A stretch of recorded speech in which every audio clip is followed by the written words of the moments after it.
At the grand opening of the very hotel where he once slept with his secretary, Ethan raised his voice, then his hand, and spat on his wife in front of everyone, calling her a failure who would never amount to anything. The crowd gasped, but she didn't flinch. She only stared at him with that quiet, haunting calm, the kind that hides storms. He didn't know the woman he just humiliated owned every brick of the hotel he was standing in, nor that the name engraved on the golden plaque outside belonged to her. But why was she silent when she could destroy him with a word? Why did she let him believe she was still powerless? And what did she plan to do that would soon leave him in tears? The sound of champagne glasses clinking had frozen midair. The guests, businessmen, investors, and city officials watched as Ethan wiped his mouth with a napkin, acting as if spitting on his wife was merely an act of authority. "You embarrass me everywhere we go, Elena," he barked. "You should have stayed home." Elena Monroe sat still in her wheelchair, her face composed, lips curved just barely enough to pass as a polite smile. Inside, something fragile had cracked, but not in despair. It was the sound of a quiet decision being made. The chandelier above caught the silver in her eyes. To anyone who looked close enough, they might have seen the reflection of a storm forming behind her calm. Ethan turned to the crowd, forcing a chuckle. "You'll have to excuse my wife," he said, putting a hand on Vanessa's waist, who stood beside him in a red silk dress that shimmered under the ballroom lights. "She gets emotional sometimes."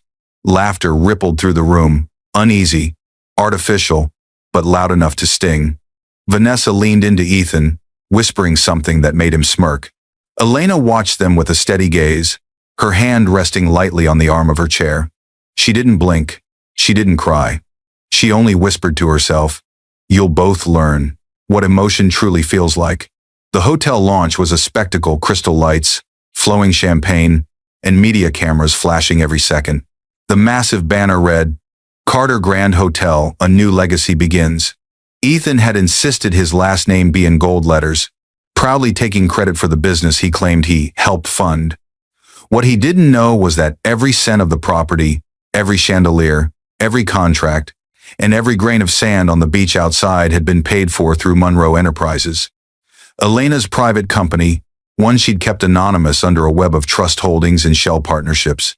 She watched Ethan pose for photographs beside Vanessa, who pressed close enough for the cameras to catch their chemistry. His parents, Robert and Linda, stood at the side, beaming with pride, as if their son had single-handedly built the empire himself. Chris Hall, Elena's oldest friend and silent business partner, moved through the crowd quietly, his eyes never leaving her. He had seen this before: Ethan's arrogance, the humiliations, the way Elena swallowed her pain to maintain peace. He approached her and spoke softly. "Elena," he said, bending slightly to her level, "you sure you want to stay here tonight?" Her eyes remained on Ethan. "I want him to finish his speech," she said evenly, "and I want the cameras rolling when he does." Chris studied her expression. There was no bitterness, no visible rage, only control. It unnerved him. "You're not thinking about—" "I'm thinking," she cut in, "that people who mistake silence for weakness are often the first to drown when the tide turns." He nodded slowly. He'd known her long enough to recognize that tone. Years ago, that same tone had come when she decided to build Monroe Enterprises from scratch, right after Ethan had mocked her business ideas as girlish fantasies. Ethan's speech began moments later. Standing on stage, he thanked his partners, his team, and of course, his beloved wife, who stayed home while I made our dreams come true. Laughter again. His mother clapped. Vanessa smiled at the cameras. Elena's smile didn't fade. She stared up at the massive golden hotel sign, gleaming above Ethan's head, and whispered under her breath. Dreams built on lies collapsed the loudest. As the applause roared, her mind drifted back to the first time Ethan had said, "I love you."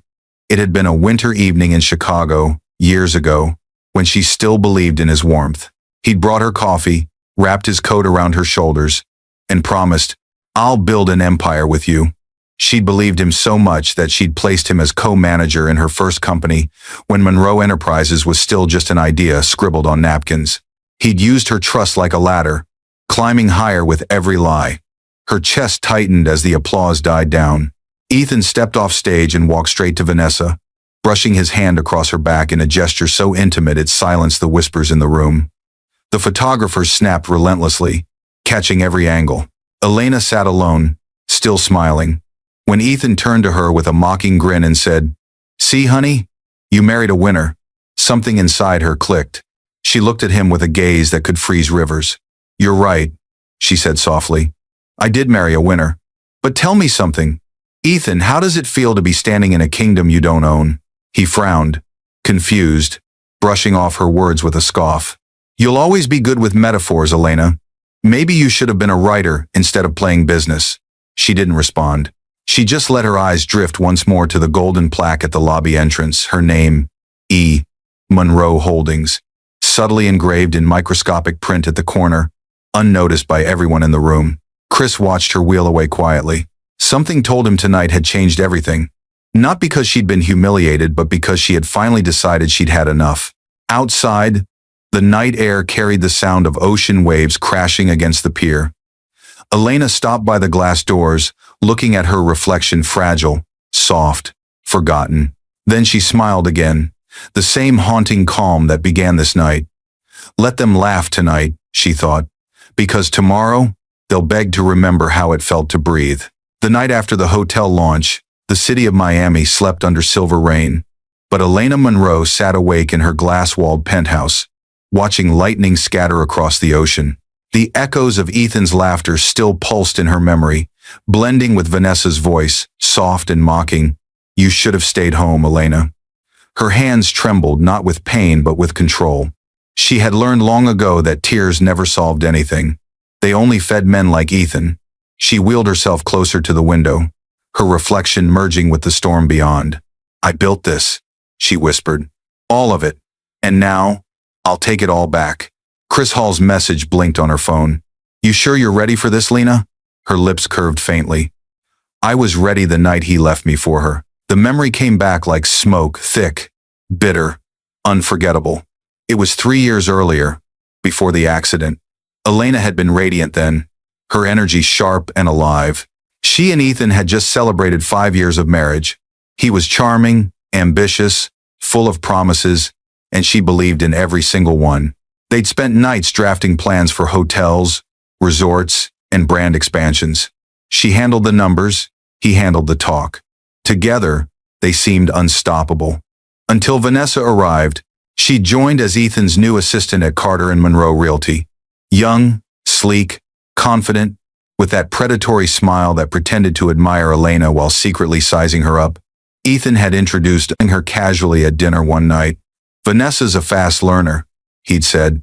"She could teach you a thing or two about drive." Elena had laughed it off then. But months later, when Ethan started coming home late and smelling of strange perfume, when he began calling her too soft, too emotional, she knew something had shifted. The night of the car accident sealed everything. She had been on her way to meet Ethan after discovering one of his business dinners was actually at a beachfront suite booked under Vanessa's name. But fate had other plans. A drunk driver had swerved into her lane. Her car spun twice before the world went black. When she woke up weeks later, her body was still, her legs gone silent. Ethan sat beside her, holding his phone instead of her hand. His first words weren't, "I'm glad you're alive." They were, "The investors are pulling out. You ruined the deal." That was the day Elena learned how thin love could be when measured against ambition. She didn't cry. Not even when he stopped visiting, or when the divorce papers came with a note that read, "You'll survive. You always do." Instead, she asked Chris for help. Chris Hall had been her college friend, the kind who saw her before the money, before the titles. A quiet strategist with a brain wired for business and a heart that couldn't stand injustice. When he came to see her in the hospital, she looked at him with eyes that had seen the end and whispered, "I want to start over. But this time, under a name no one knows." That's how Monroe Enterprises was born, an empire forged in shadows. For 2 years, she worked from her hospital bed, rebuilding herself piece by piece. Chris handled the outer world while she handled the vision.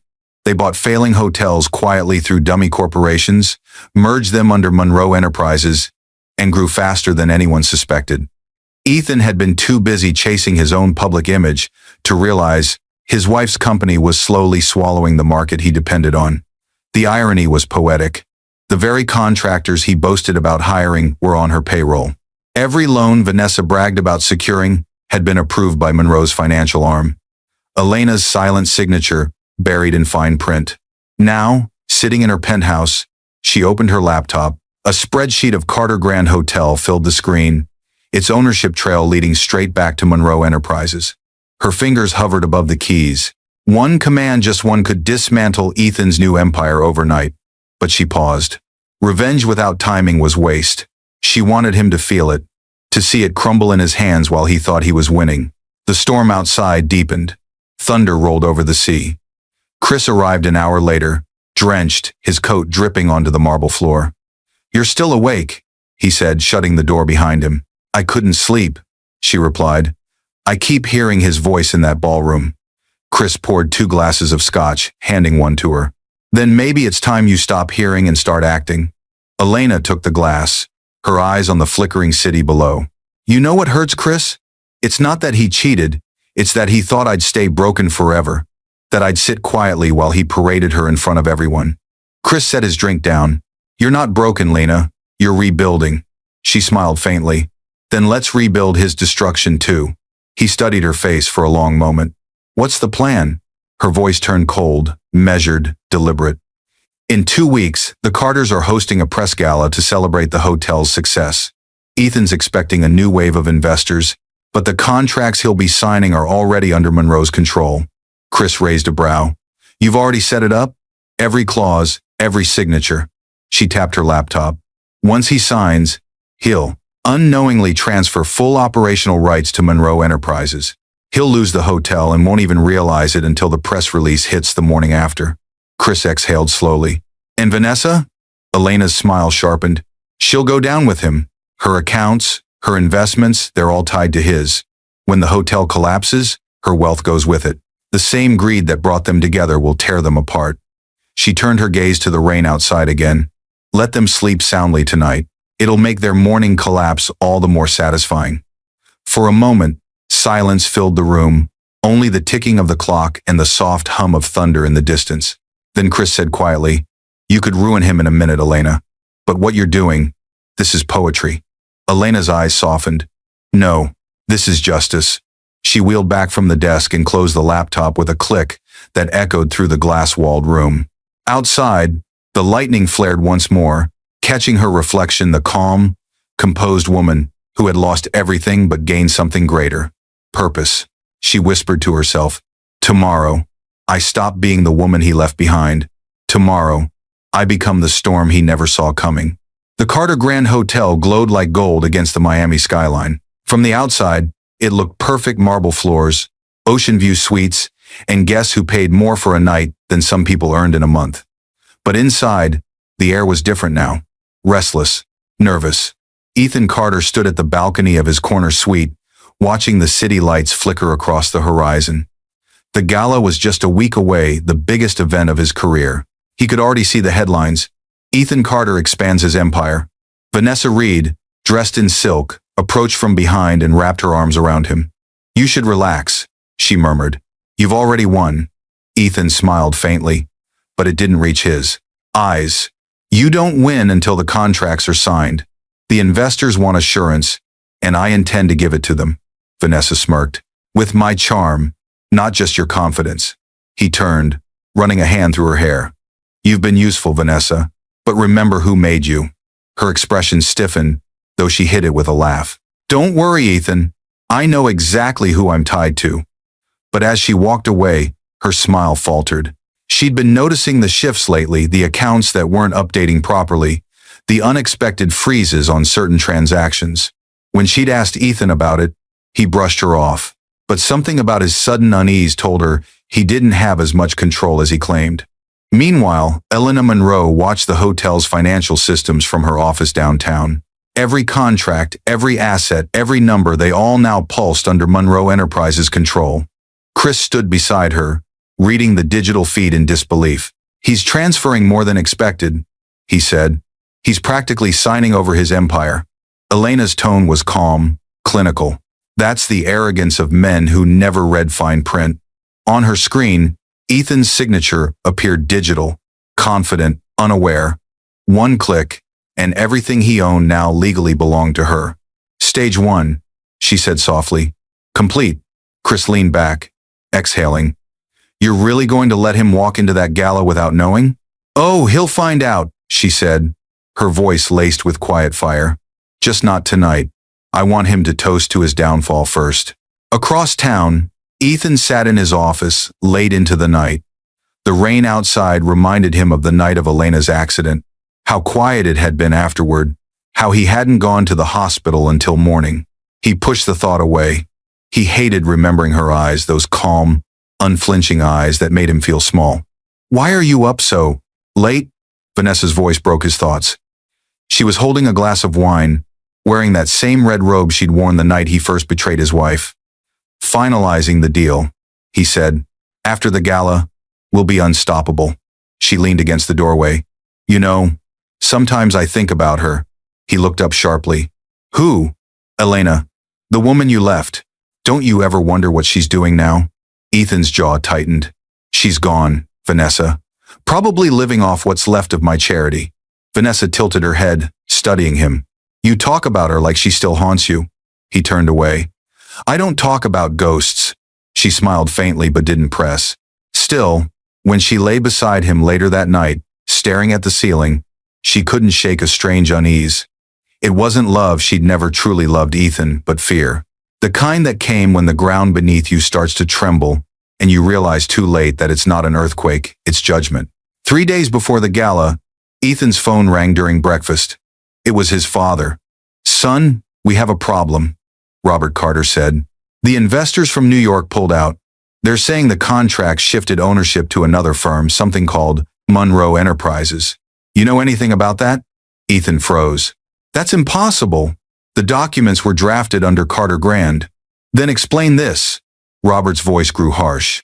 They just called me, said Monroe Enterprises is now the primary shareholder. You'd better fix this before the press finds out. Ethan ended the call without replying. His heartbeat thudded in his ears. He opened his laptop, scanning through the documents, and his stomach dropped. The fine print glowed back at him, unmistakable. Monroe Enterprises now holds all controlling rights to Carter Grand Hotel. No, he whispered. That's not possible. Vanessa appeared behind him, still in her robe. What's wrong? He stared at her, color draining from his face. Someone just bought us out without lifting a finger. Across town, Elena closed her laptop. The message notification popped up a second later. Ethan Carter just accessed the file. Chris looked over. He knows? Now he does, she said, her voice low but satisfied. Let him feel it sink in. Chris hesitated. Are you sure you don't want to stop here? You've already won, Elena. You've taken everything. Her eyes didn't move from the window. No, Chris, not everything. He still has his pride, and I intend to take that last. That night, Vanessa confronted Ethan in his office. What did you do? She snapped. My accounts, everything's frozen. Did you sign something without reading again? He slammed his fist against the desk. Don't you dare blame me. Someone tricked us both. Someone, she repeated, her voice shaking. You mean her, don't you? He froze. Vanessa laughed bitterly. Oh my God, it is her, isn't it? The crippled little wife you thought couldn't hurt a fly. You humiliated her, Ethan. You spat on her, and now she owns everything we built. Ethan grabbed her arm. Don't call her that. Vanessa wrenched free, glaring. Why? Because you still love her? He didn't answer. He couldn't, because for the first time, he realized it was true. The guilt he'd buried under pride was clawing its way back. Vanessa stormed out, slamming the door. Ethan stood alone, staring at the skyline where the lights of Monroe Tower glowed faintly in the distance. For the first time in years, he felt powerless. He whispered into the silence, Elena, what have you done? The night of the gala arrived like a stage built for judgment. The ballroom of the Carter Grand, once Ethan's crowning jewel, glittered under chandeliers, alive with reporters, investors, and Miami's elite. But beneath the champagne smiles and camera flashes, whispers ran like cracks in glass. Everyone had heard the rumor. Monroe Enterprises now owned the hotel. Ethan Carter stood near the stage, sweat hidden beneath his designer suit. His tie felt too tight, his heart heavier than the applause around him. Vanessa Reed, once radiant in red, stood by his side, her confidence wilted. She'd spent the last 48 hours trying to access her accounts, everyone frozen, every card declined. Smile, Ethan hissed under his breath. We have to keep control of the narrative. Vanessa forced a brittle grin. Control? You lost that the moment she took your empire, Ethan. He glared at her, but she turned away, her eyes scanning the crowd. You didn't just lose the hotel. You lost everything that mattered. The announcer's voice boomed across the room. Ladies and gentlemen, please welcome our honored guest, Elena Monroe, CEO of Monroe Enterprises. The room fell silent. Ethan's head snapped toward the entrance. Through the tall glass doors, Elena Monroe entered graceful, poised, her wheelchair gliding over the marble floor like a queen's chariot. Every camera turned, every whisper sharpened. Her silver gown shimmered under the lights, and behind her walked Chris Hall, tall, calm, holding a briefcase that might as well have been a sword. Ethan's face drained of color. She came. Vanessa's lips twisted into a whisper. Oh, she didn't just come. She's come to bury you. Elena's calm eyes met Ethan's from across the room. The noise dimmed. In that moment, time folded between them, the years of love, betrayal, silence, and power all collapsing into one glance. She approached the podium slowly. The microphone waited. Cameras flashed like lightning. Good evening, she began, her voice soft but commanding. It's an honor to stand in the hotel that represents both a beginning and an ending. The crowd leaned forward. Ethan swallowed hard, his pulse hammering in his ears. Elena continued, her tone still measured. 3 years ago, I was told I'd never stand again, that I'd never lead, never rebuild, never matter. But strength, she said, pausing to look directly at Ethan, doesn't always walk. Sometimes, it wheels its way through storms. A murmur rippled through the guests. She smiled faintly. For those unaware, Monroe Enterprises has acquired full ownership of Carter Grand Hotel and all related properties. Effective immediately, the Carter name will be removed from this establishment. The crowd gasped. Flashbulbs exploded. Ethan lunged forward. Elena, stop this! You can't! She turned her gaze on him, serene, unflinching. Can't what, Ethan? Take back what was always mine. Her words hung in the air like thunder. You built this image on my name, my investments, my labor. Even your parents drew their salaries from my company. You spat on me at the opening of my hotel, and you called me worthless. But tell me, she leaned forward, voice low but razor sharp, how worthless do I look now? Gasps filled the room. Ethan froze, his lips parting but no sound coming. Robert and Linda Carter exchanged terrified glances from their table. Vanessa covered her mouth, trembling. Elena continued, her eyes never leaving her husband's face. Pride is a beautiful poison, isn't it? You drank it thinking it made you powerful. But power without gratitude is nothing more than a leash around your own neck. Her calm composure only made it more unbearable. Ethan stepped closer, desperation cracking through his arrogance. Elena, please don't do this here. We can talk privately. She shook her head slowly. You had your chance to talk. You chose to humiliate me instead. Vanessa snapped, voice sharp, trembling. He chose me. He left you because you were broken. The crowd gasped again. Elena turned to her, eyes soft but piercing. No, Vanessa. He left me because I made him feel small, and you made him feel big. But now that the mirror's turned, tell me, do you still like what you see beside you? Vanessa's voice faltered. You think you've won? You've only proven you're bitter. Elena smiled gently. Bitter? No, my dear. I'm better. There's a difference. She nodded at Chris, who opened the briefcase and handed her a single folder. She held it up. Inside this document are the final papers. Effective tomorrow morning, the hotel's management team, including Ethan Carter and Vanessa Reed, will be terminated. Their accounts will be audited. Every cent stolen, returned. Ethan's legs buckled slightly. Elena, She cut him off, her voice breaking its calm for the first time, low, trembling but fierce. You left me for dead, Ethan, and I still prayed for you. I watched you build happiness on the ruins of my pain. But when you spat on me, I realized something. Mercy without respect is wasted. So tonight, I give you none. Silence. Tears welled in Ethan's eyes, uninvited. Elena, please. I made mistakes.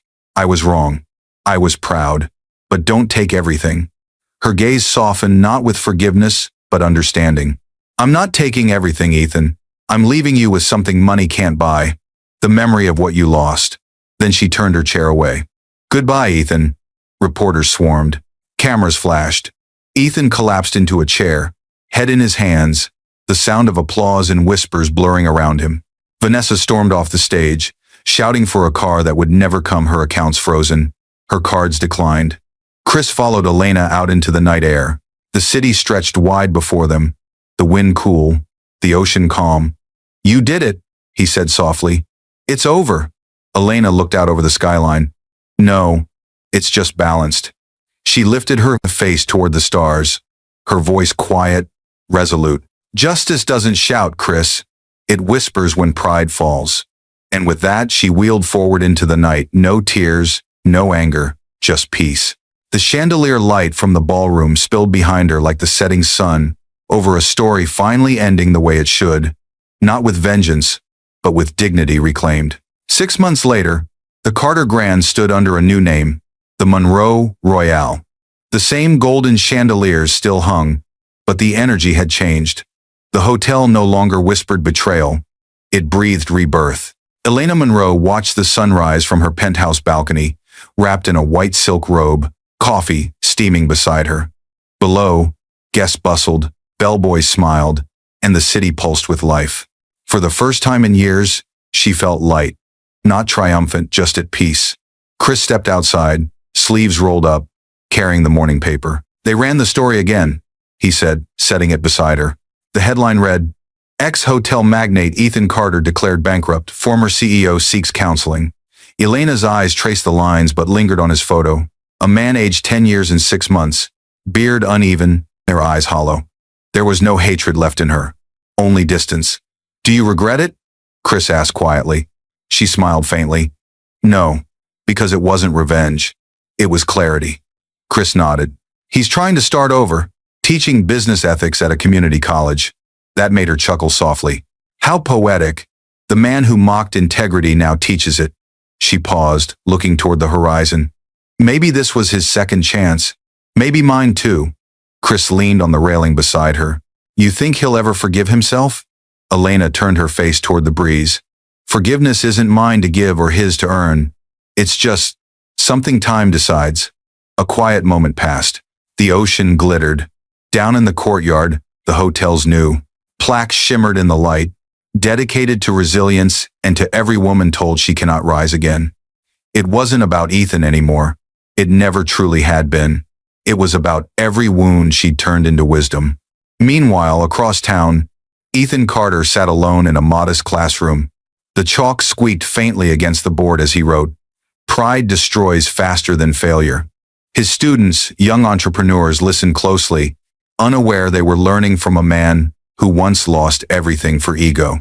After class, he sat at his desk, thumbing through a photo of Elena back when they were happy, her laughter mid-bloom, sunlight in her eyes. He closed the frame gently and whispered, I hope you're free now. Vanessa, on the other hand, had disappeared from the headlines. Rumor had it she'd left the country, working as a hotel waitress in Spain, stripped of luxury, facing the very humility she once mocked. Back at the Monroe Royale, the lobby filled with music as the evening pianist began to play. Elena rolled through the marble floor, nodding to the staff. She paused near the same spot Ethan once spat at her, the place where pain had ended and power began. She smiled, whispered to herself, You don't win by breaking others. You win by rebuilding yourself. Outside, the sky melted into gold. The sea breeze carried laughter, clinking glasses, and the quiet hum of renewal. And for the first time since her world had fallen apart, Elena didn't feel like a survivor.